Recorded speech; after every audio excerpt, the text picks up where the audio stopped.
A person who thinks all the time has nothing to think about except thought. He loses touch with reality. A good servant, but a bad master, and lives in a world of illusion. And all so-called civilized people have increasingly become crazy and self-destructive.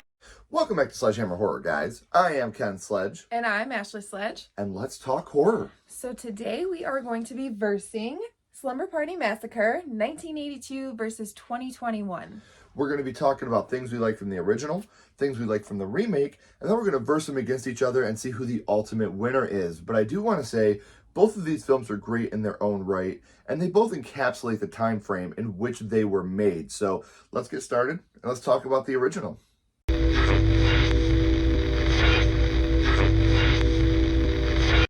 Alright guys, so now we're going to talk about some of the things we like and dislike about 1982's Slumber Party Massacre. Yeah, so right off the rip, watching this movie, I noticed the score. It's very 80s, almost sounds like you're playing a video game. It's odd, but it fits. It's really good. As we were watching it, she's like, this sounds like Castlevania. That's exactly what I heard. And me being a big fan of baseball, I love how they're trying to figure out the runs that happened in the game when they're talking about the LA Dodgers. So then say it, Homer. We can't figure out who the runs from last night's game. Say Homer. We're trying to figure out where the 6 runs came from. Well, let's see, you got Say's Homer, obviously. One of the things I noticed right away, I was like, we can continue this baseball talk the whole rest of the movie. He did. So then we get the pizza guy that delivers the pizza, but he is not alive. When they open the door, he's actually already dead. One of the things that in horror movie tropes that's always so funny to me is how he just stands there the whole time. Yeah. And then just falls right when they open the door. One thing that I actually like in this movie is we always get, oh my gosh, we don't have the phone line. In this movie, we actually finally see somebody cutting the phone line to make it happen. Mm-hmm. We always just automatically pick up the phone and we know, oh, that phone's not going to work. Now we see it happen in real time. Which is pretty cool. Yeah. So we also get to see the villain. He hides under a blanket in the middle of the floor, like, nobody's gonna see you, buddy. It's so funny because we were watching this, and I haven't seen this movie in years. Yeah. You know, and on a rewatch, we're watching it, and I'm like, what the fuck is he doing? Like, he just decided, oh, we're slumber partying, to take a nap now. Obviously, there's a good reason, but one thing I've always said is practical effects over CGI. Mm-hmm. You couldn't get more practical than this fire poker right here. Obviously rubber fire poker, you know, when you restore things and you get the 4K restorations and Blu-rays, you can really tell about that. And seeing him get stabbed afterwards, I love the scene, but right away you're like, ooh, that didn't age too well.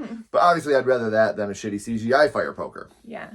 Also in this movie, we get a ton of nudity, lots of nudity right off the rip. You know, they're in the showers, they're changing at the party. There's a lot of teenagers that are getting undressed or already undressed. It is very uncomfortable when you are a 37-year-old man and you're watching girls that are supposed to be in high school naked in the shower, and it's very, again, this movie was directed by females. There was a lot of females on set, which is super awesome, very cool. But there's moments like that where, like I said, it's a 37-year-old man. I'm like, oh, okay, these are high school girls taking showers. I'm not really feeling it. Let's get to something I did feel, and that's the doll. Something I like is when the juxtaposition of taking something beautiful and making it creepy, like a doll, you know, something that, you know, young ladies play with, young boys play with, and they have fun with, and they take the doll and they stick it to the window, Russ does, and they think it's the boys that are peeping. But I like the way this scene looks, you know, because she had the doll earlier. Right. So it's something that obviously means a lot to her. Yeah. And in this scene, she had a hard time trying to like throw it away. She right. was trying to get, you know, because now I'm older, I can't play with dolls anymore. I'm a big kid now. Yeah. Toys so R Us. They have to go into the garbage because I can't play with them anymore because that's not cool. Right. But to see it stuck on that windowsill, you know, like that's just a scary moment for somebody that's ever gone through, you know, like getting rid of your action figures, getting rid of your dolls, to see something that you love so much be stuck on the window in a violent way. It's alive. So there's a scene where I don't know if she's like a maintenance person, but she's fixing the peephole in her door, and she says the peephole's all fixed, and she was just drilling it 2 seconds ago. And then she goes to shut the door and the peephole's already in there, like the glass and everything. It's so funny because I didn't even notice it. Ashley was like, she fixed it that fast. And if you notice, she definitely drills it out, comes out, And they're shuts the door, and it's done. Yeah. Like that, just that easy, like just that quick. She's good. Yeah. She's good. I would want her to fix stuff in my house. She's definitely the one that needs to do the repair work at our house. Yes. I take way too long. She has to push me along. But one last thing I want to talk about, Mr. Contant's death. Mr. Contant in this movie, I can't make up my mind if he's a good dude or if he's a creep. Ashley is stuck on the creep. Yeah, and he's there's just something about him, the way he's sneaking in their house, you know. I won't tell mom and dad about Maui Wowie. Yeah, like I feel like as an adult man, you don't talk to teenagers like that. And I agree, but I do also see the side where I feel like he is genuinely caring and genuinely trying to help. I don't think that he has any ulterior motives. I don't think that he's, you know, trying to be a perv on these girls. I think that he really is a kind guy that just wants to help. So we'll argue that one later. But these are some of the things that we like and dislike about 1982 Slumber Party Massacre. Now let's talk about some of the things we like and dislike about the remake.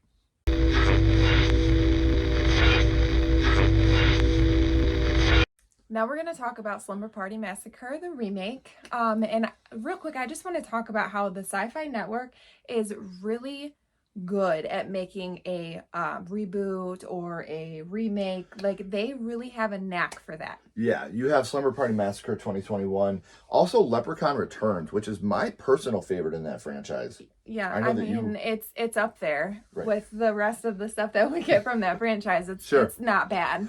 And for the Sci-Fi Network, you know, they do a lot of great things in the horror world, whether it's their TV series that they do, and even like she said, the reboots, the remakes. I think that they're all fantastic that we've seen. So let's get right into talking about things we like or dislike about this one.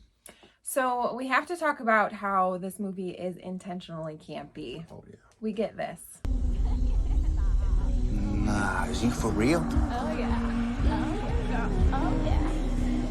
Damn, pervert? I can't tell you how hard that made me laugh the first time we watched it. Like every time we watch it, it makes you laugh, and it's super funny. And yes, well, I just love how he's peeping in on girls and he starts playing with himself, and then he sees the other guy and he's like, "You fucking pervert!" Right? Like, what? Like, you were just doing that, my friend. Right. But this movie does not have its shortage on kills and violence and gore. It doesn't. Like the scene where she gets the drill right through her hand. I thought that was brilliant. I thought it was, and it looked really, really good. Absolutely. And speaking of getting the drill through her hand, later on in life, we see the scar on her hand. Right. You know, after she's trying to send her daughter. Well, she doesn't really want her daughter to go. Right. But when she begrudgingly lets her go. Yes, and you see that scar, and you're like, oh. We, you know, that's her. Well, and that's also, you know, the sign, you know, that she's wearing her scars physically, not just emotionally from this trauma. But they healed over. Right, but the scars have healed over. And we talk about how this movie is very funny. You know, the car breaks down. They need to get a new part. It won't be here till tomorrow. Maybe this will work. You're not gonna make it tonight. What about now? I don't see how that's gonna help. That is another part that genuinely really, really made me laugh.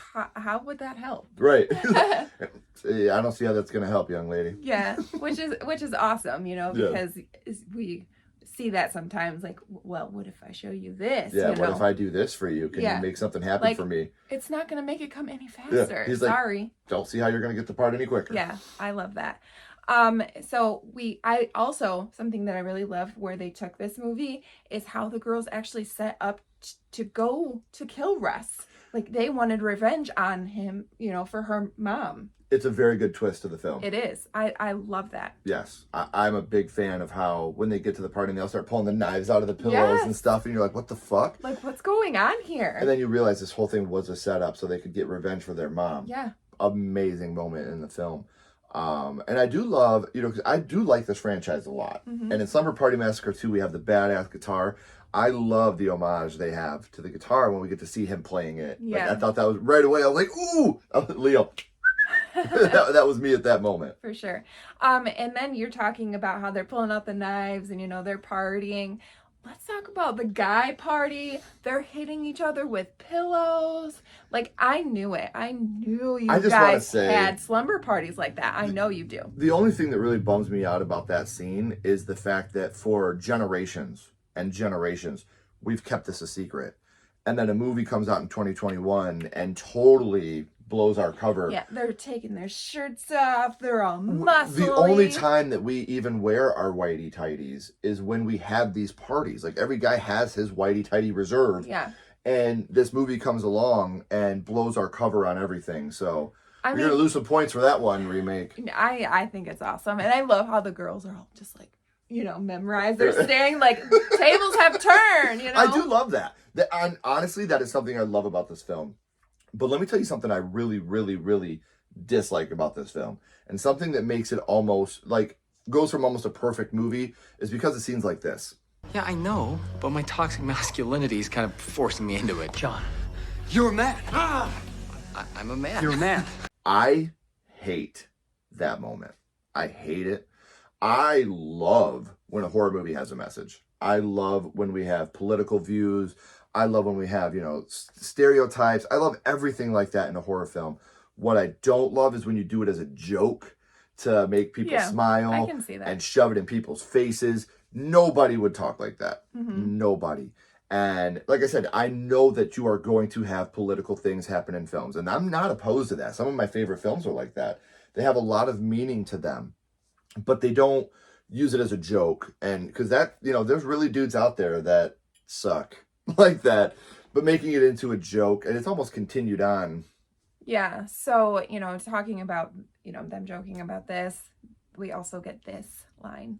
This is part of your big feminist plot to get rid of all the men. That was a really sexist thing to say. Yeah.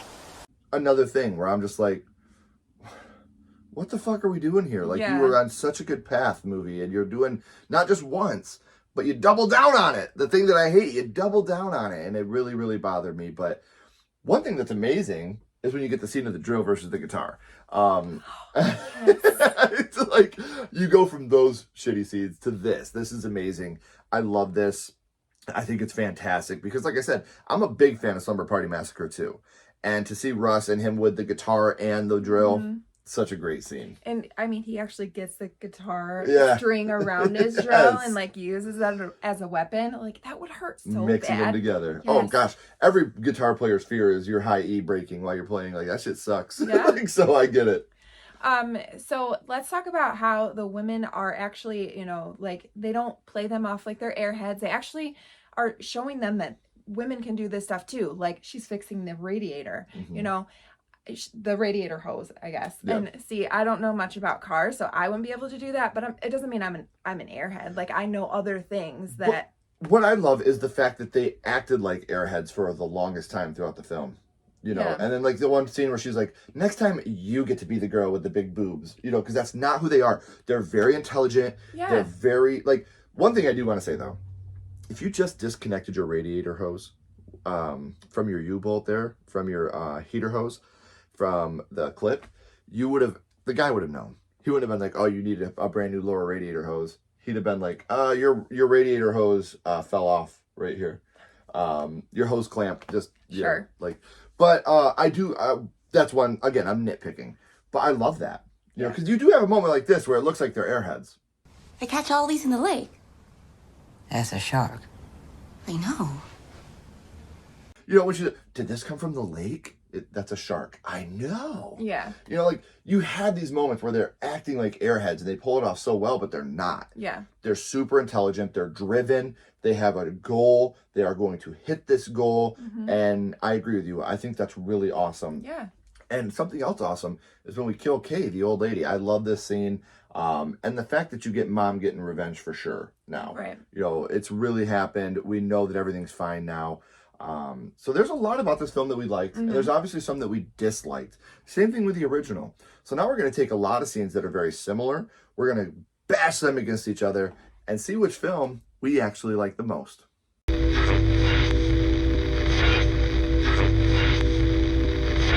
So we've talked about the original, we've talked about the remake, and now we're gonna verse them against each other. So let's talk first about the cast. This was probably the hardest one for me to choose because the cast in the original is very good. Yeah. The remake has our friend, Reze Tiana Vessels. She plays in the remake, which is going to give it the edge. I think that the cast from the remake is going to win it for me. And the reason why is not just because our friend is in it, but also because of the fact that the way that they portrayed the characters was so amazing. Acting stupid, acting silly, but really being well-driven, very intelligent young ladies. I thought that was fantastic. So I'm going to go with the remake when it comes to the cast. Yeah. I'm going to agree with you on the remake for the cast as well. Like you said, they really did portray themselves as, well, at first it was like they were airheads, and then, you know, yeah, they showed that I'm intelligent, we can trick this guy, like... We are badasses. We're badasses. We are baddies. First tier baddies. Okay. No cap. Now let's talk about Russ. You know, in both movies, we know who the killer is. That's what I like about this. This isn't a mysterious slasher. In the first one, we hear about Russ on the radio. Police are still searching for escaped murderer Russ Thorne. Thorne was convicted of the brutal slaying of 5 people in Venice, California in 1969. You know, she's in her bedroom. She's getting ready to throw her toys away. And we hear about, you know, the escaped convict that's been, you know, escaped from prison. And then in the remake, we see Russ's backstory. We see what he did to her mom and some of their friends when they were out at the camp. So which one of those did you like better? I do like the remake, how they gave us that backstory, how we gave him, you know, what he did to her mom, and then what he tries to do again. Yeah. I agree with you because it makes it more personal. So I'm going to go with the remake as well. In that instance, you're really rooting for them because you know what happened to her mom. Yeah. In the original, it's like, oh, just some guy escaped from prison. He's crazy. Be on the lookout. You know, which was a very late 70s, early 80s thing. For sure. You know, to hear about on the radio. Mean, it's still scary. Oh, like, for sure. You know, yeah, absolutely. There's a crazy killer. There's a Little Bo Peep, which is Michigan folklore for you guys. You know, a Little Bo Peep out there hunting you. Absolutely terrifying. The most iconic kill in the movie. It's the cover. You got kind of the cover here with his legs, when he's in the garage and he has the drill and he brings it down. Or in the remake, he does the same thing when he's up against the tree and he has the drill. Obviously, one of the most iconic scenes in the whole movie. It's a lot of people's favorite scenes in the movie. Of this iconic scene, which one do you prefer? I'm gonna go with the original. It started it. What I do like how they paid homage to it in the remake. But I mean, the original is where they did it first, and I feel like they did it not necessarily better, but the practical effects and stuff that they did was good. And I agree with you because when you see it in the remake, I'm going to go with the original on this one. When you see it in the remake, it's not that scary feeling. It's more of that, oh, they did it. They brought it back out. Yeah. But when you see it in the original, it's just that, oh my gosh, he's going to kill that girl in the garage with the drill like that. Like it's scary. It's intimidating. And if you had seen the remake first, maybe it would be the switch for you. You'd be like, oh, they did that in the remake. You know, so maybe your opinion on that would be flipped. Since we were fans of the original when we were younger, the minute we saw the remake, when it came out, we knew, like, oh, they totally paid homage to one of the best kills in the franchise. For sure. Now, let's talk about our boy, Russ. This boy, here's his voice in the original. All of you are very pretty. Please don't do this. I love you. And here's his voice in the remake. I love you. Either way, hilarious. It is hilarious. I love you. And honestly, I love how in the remake, how they made him creepy and weird like they did in the original. The character himself, amazing. Like just the way he copies like the way he moves, and like he did really good. Yes. It's not like a Freddy Krueger or something like that. Like, it's Russ, and the way he looks, the way he acted, everything about him was perfect. I love the way he portrayed Russ. Absolutely. But when it comes to the voice itself, I am going to go with the original on this one. I'm going to agree with that too. Again. So we're both going original on this one. Yeah. Okay. They started it, and just when you first hear that, you're just like, you don't know what to think. Yeah. You're scared. Because it's, this big, like, killer, and it has that high-pitched yes, voice. Like it just makes it so much creepier, in my opinion. I can say that you could tell that women directed and were huge parts of both of these films because of intelligent moments like that. Heck yeah. You know, they do the super smart things that make you laugh because they know that if you see a big dude coming at you and then he has a voice like this, you know, it makes him a little less intimidating, but at the same time, you're still scared as hell. I think that when you hear that, it's just so creepy. Like, it creeps you out. Yeah. Like I said, I love both of these films for being very female-led. And that's not just on screen, it's behind the scenes. And it's something that attracted Ashley and I to wanting to do this episode. So, you can't have a movie like these and not talk about the kills. No. My favorite kills personally from each one in the original, you have the kid getting stabbed outside on the grass and it's being intercut with the movie. Yeah. So it looks like, you know, it's happening on the screen and in real time. Yeah. I really like the engine kill from the remake. I thought that was really cool looking. Like her hair. See, I could fix cars, but I have that fear, so I don't do it. That's why she doesn't do it. That's why I don't do it. That's why she leaves that to me.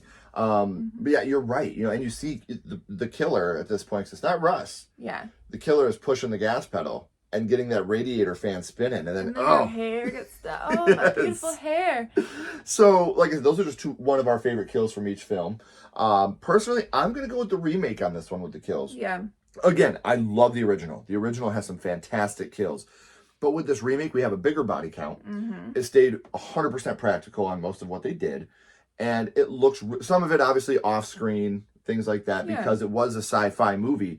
But you still felt really scared, and it looked very, very good. So I'm going to go with the remake overall on the kills. I'm going to agree with you. I'm going to go with the remake as well. The kills looked good. I like a good gory kill. Yeah. Fantastic deaths in this movie. Let's continue that. We can't talk about fantastic deaths without talking about our villain, Russ. So in the original, you have him running out and the girl falling and she has the machete. Russ falls on the machete and goes down. And then in the remake, you have Alex just overkilling him. You know, she's out there just stabbing the shit out of him. And again, I love how with this movie, it's almost played for laughs, but at the same time, it's like some people would probably really react this way if they just went through this traumatic event. Well, not only that, but you see in all the scary horror movies, they always come up. They always get back up. So she was just making sure that he was not getting back up. And to be fair, he dies with like 20 minutes left in the runtime. Yeah. So you're like, you know, is he's going to survive those stabbings? Yeah. So there's a lot of time left, but because of the overkill, because of how insane she goes on him, I am going to go with the remake. I think that you too? Yeah, me too. She just overkills the hell out of him, and it's great. It's the other girls are just like, holy shit. And then we need to watch him. For what? Why are we watching him? I just stabbed him 47 times. Like, I think he's good. Yes. So another big thing that Ash and I both love about a remake, take the remake and have some of the same bones, but make it your own. And this movie did that. And they did it so much that we get to meet some of Russ's family and his mom. So in the movie, it's just, like I said, this escaped serial killer coming to get you. But in this movie, we find this out. My son deserves better than you and your whore friends. Your son is Russ? So, you know, his mama is a part of it. And now she's mad because her boy is dead. Yeah. So do you like the original with no mom or the remake with Kay? I feel like it adds something, so I'm gonna go with the remake. Having his mom, it does add something. She's obviously protective over him. She doesn't see that his behavior is bad, and she's just like pretty much blaming the girls for his behavior. Which again, I like that. They're you know, you guys shouldn't have been here dressed the way you were. You shouldn't have been here. We shouldn't have been dressed. You shouldn't have been teasing him. Fuck that. I love that they included Kay. And I'm going to go a little deeper than what you said. Not only does it add that extra layer of horror, you're already paying homage to so many great things. You know, the original Slumber Party Massacre, Slumber Party Massacre 2 with the guitar. Now I feel like this is a way for you to pay homage to Psycho, for you to pay homage to Friday the 13th. Having the killer mom come in and have this part, and she's scary. Kay is scary. Earlier we teased there was another killer. You know, Russ dies with 20 minutes left, and there's somebody else, not Russ, pushing on the gas pedal. It's his mother, Kay, which I think is not only a great integration into the movie, but it's scary, and it's a great twist. It's something you didn't see coming. Well, it's very much so, like, you very much get the Pamela Voorhees type mom. Like, she looks really sweet and kind, and, you know, even in the woods when she sees her, she's like, oh, I need your help, and you think that she's gonna help her, and then you find out, like, no, she's not. I'm just an old lady. Yeah. You know, she plays the part really, really well, and I thought it was a great inclusion into the film. Another big difference between the two films, in the OG, the girls are having a slumber party at their house. You know, they're at the house, they're having a slumber party. You know, the boys sneak over, they're looking in the window. And then in the remake, they're on a road trip. They want to have a slumber party on a road trip. And obviously now we know why. But do you like the idea of them being at home, hanging out at home, doing the slumber party, or being out on the road going to do the slumber party? So I'm going to go with the original on this one. Okay. And I always feel like it's more scarier when you are stuck at home, when someone is coming into your home, rather than, you know, the girls are going there to get him, to kill him. And it's just, I was a teenager once, and we had slumber parties, and stuff like that is scary. But like, were there ever any massacres? I don't know. You know what? That's a great point. I initially went with the remake, so I'm going to stick with that. I like the fact that they're traveling. I like Alex hiding in the back seat. I like meeting the boys. I like all of that. But the point you just made, where are you supposed to feel the most safe? Yeah. In your own house. And if someone can just walk into your own home and kill you and all your friends, you're not safe anywhere. Right. And that's a great point. And if I would have thought of it that way, I probably would have went with the original. But I went with the remake. I'm going to stick with the remake on this one. But that's a really good point. I didn't even think about it like that. Thanks.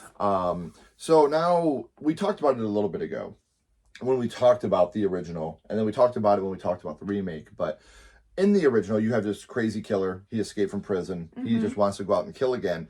And in the remake, they're hunting him down. You know, we're going to go get him. We're going to find him. We know he's still there. They put this whole plot together, even taking the radiator, hose off of the hose clamp and unhooking it to have the car break down at the right spot. Which of those two did you like better?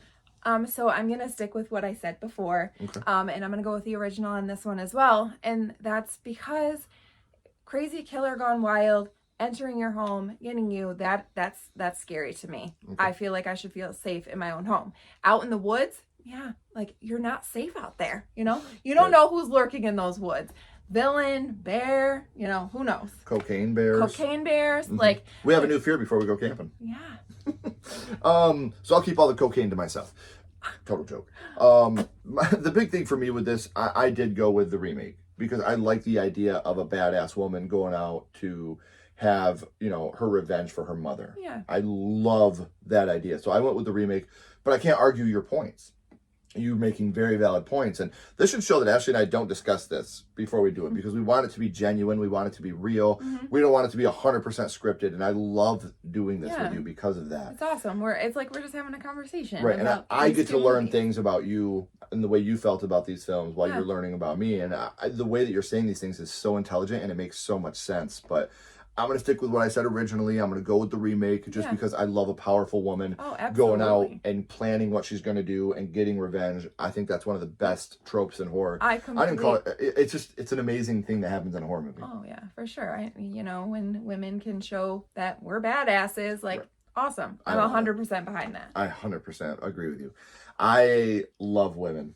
I'm raised by a single mom, have a wife, I have a perfect mother-in-law, 2 daughters, women power all the way. So one last thing we want to talk about. In the original, you have the girl slumber party. And you have, like I said, the boys peeping in the window and trying to get involved and seeing the boobies. And you're like, you fucking little weirdo. And then in the remake, we get the boys slumber party to go along with it. And there is man-ass aplenty in the remake. And it's some good-looking man-ass. That was some very, very, manicured man butt. But do you like the idea of just the girls having a slumber party with the, the boys coming?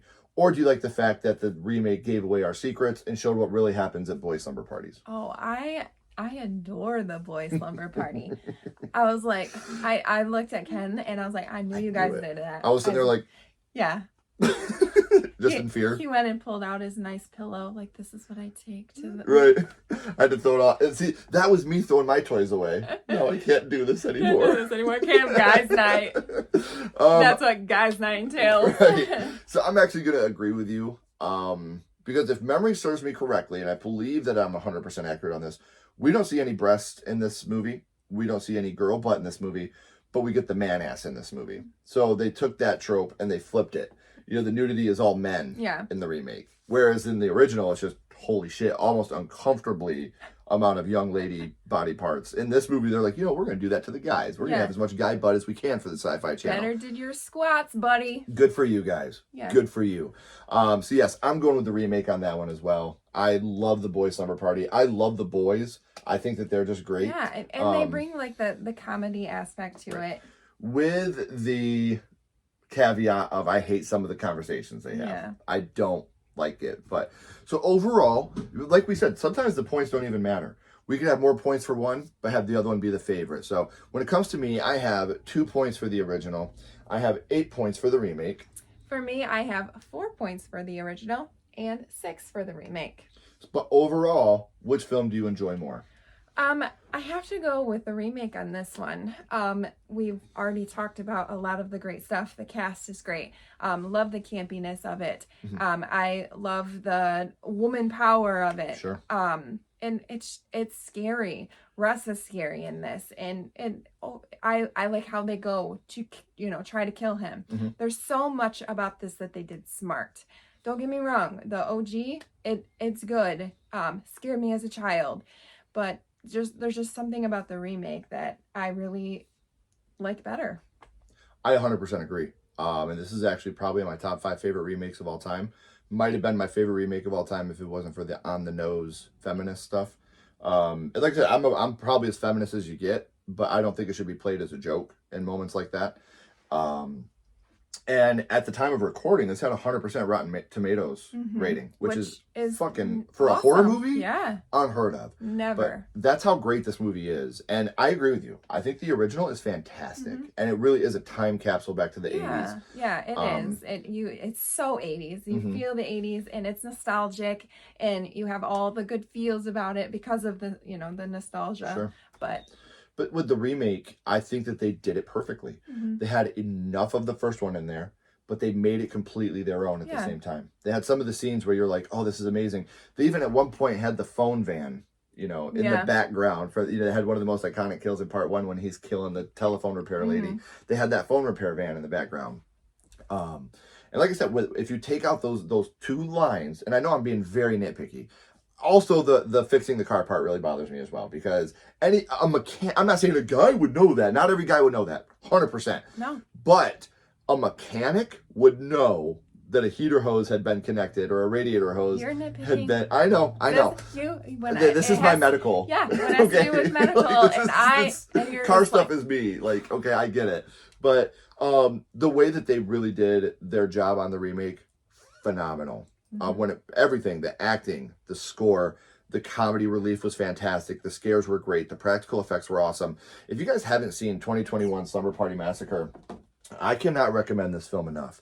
I'm not being biased because of Reze. I mean, she's a fantastic person, but it blew us away the first time we had seen it, and that's what actually connected us to her. And I think that this film is a carbon copy of what you should do when you're making a remake. If you're trying to make a remake film, watch Child's Play 2019, watch Evil Dead 2013, and then focus on Slumber Party Massacre 2021. So let us know in the comments, which one do you like more and why? And if you haven't already, please make sure you like and subscribe and follow Sledgehammer Horror on social media. We'd love to have you along for the ride. But until next time, keep talking horror. Stay who you are. And we'll see you guys soon. Bye, guys.